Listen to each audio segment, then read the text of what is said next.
잠언 1장 진정한 지혜. 1장은 잠언의 전체적인 주제와 목적을 소개하고 있습니다. 세상을 사는 지혜, 특히 하나님을 경외하는 자로서 그에 합당하게 살라는 것이 본서의 가장 커다란 핵을 이루는 가르침입니다.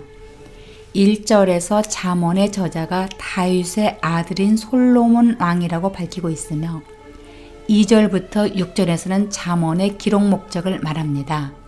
그것은 지혜를 얻게 하고 자신을 훈련하는 것을 통하여 인격적으로 성숙하고 지혜로운 삶을 살게 하는 것으로 7절은 잠언 전체의 표어라 할 수 있습니다.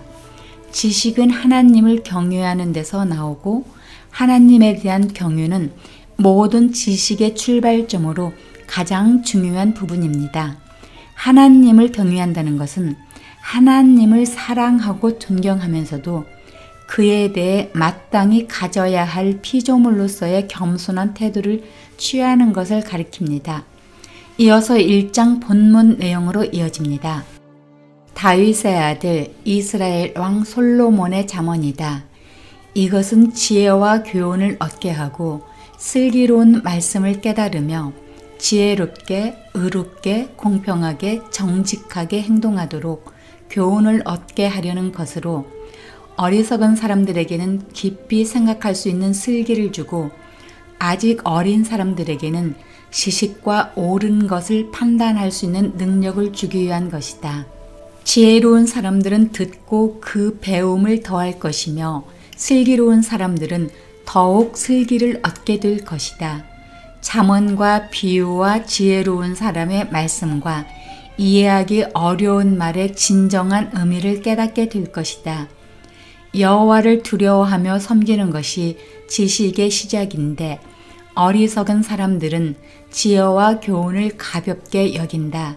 내 아들아, 내 아버지의 교훈을 잘 듣고 내 어머니의 가르침을 버리지 마라. 그것은 내 머리에 아름다운 화관이요 내 목에 두를 목걸이다. 내 아들아, 죄인들이 너를 꾀하더라도 거기에 넘어가지 마라. 그들이 우리를 따라와라. 우리가 몰래 숨어 있다가 사람을 잡자. 우리가 죄 없는 사람을 아무 이유 없이 가만히 기다리고 있다가 그들을 무덤처럼 산채로 삼키고 지옥에 떨어지는 사람처럼 통째로 삼켜버리자. 그러면 우리가 온갖 종류의 귀종품을 얻고 우리 집을 남에게 빼앗은 것들로 가득 채울 것이다. 그러니 너는 우리와 함께 제비를 뽑아라.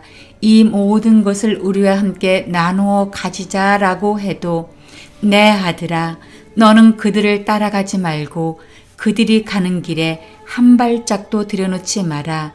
저들의 발은 죄를 짓는데 조금도 두려워하지 않고 사람을 죽이는데 재빠르기 때문이다.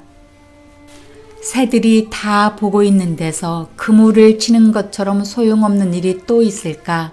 그들은 결국 숨어 있다가 자기 피를 흘리게 되고 숨어 기다리다 자기 목숨을 잃게 될 뿐이다.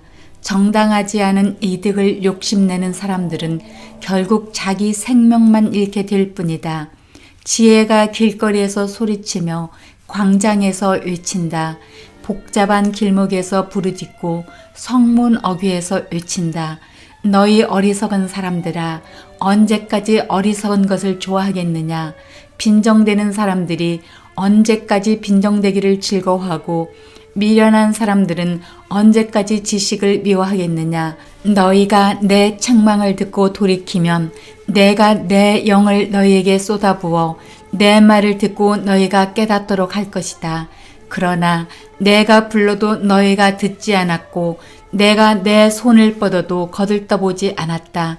너희가 내 모든 조언을 무시하고 내 책망을 전혀 받아들이지 않았으니 이제 나도 너희 재앙을 보고 웃을 것이며 너희에게 두려운 일이 닥칠 때 내가 비웃을 것이다. 재앙이 폭풍처럼 너희를 덮치고 재난이 효리바람처럼 너희를 휩쓸 것이고 근심과 고난이 너를 덮칠 것이다. 그제야 너희들이 나를 부르겠지만 내가 대답하지 않을 것이며 너희들이 나를 찾겠지만 찾을 수 없을 것이다. 그것은 너희들이 지식을 미워하고 여호와를 두려워하며 섬기기로 선택하지 않았으며 내 교훈을 받아들이지 않고 내 모든 책망을 무시했기 때문이다. 그러므로 너희는 자기가 뿌린 씨의 열매를 먹고 자기 꾀에 배가 부를 것이다. 어리석은 사람들은 자기 마음대로 하다가 죽을 것이고 미련한 사람들은 스스로 잘난 체 하다가 망할 것이다. 그러나 누구든 내 말을 듣는 사람은 안전하고 재앙받을 걱정 없이 평안하게 살 것이다.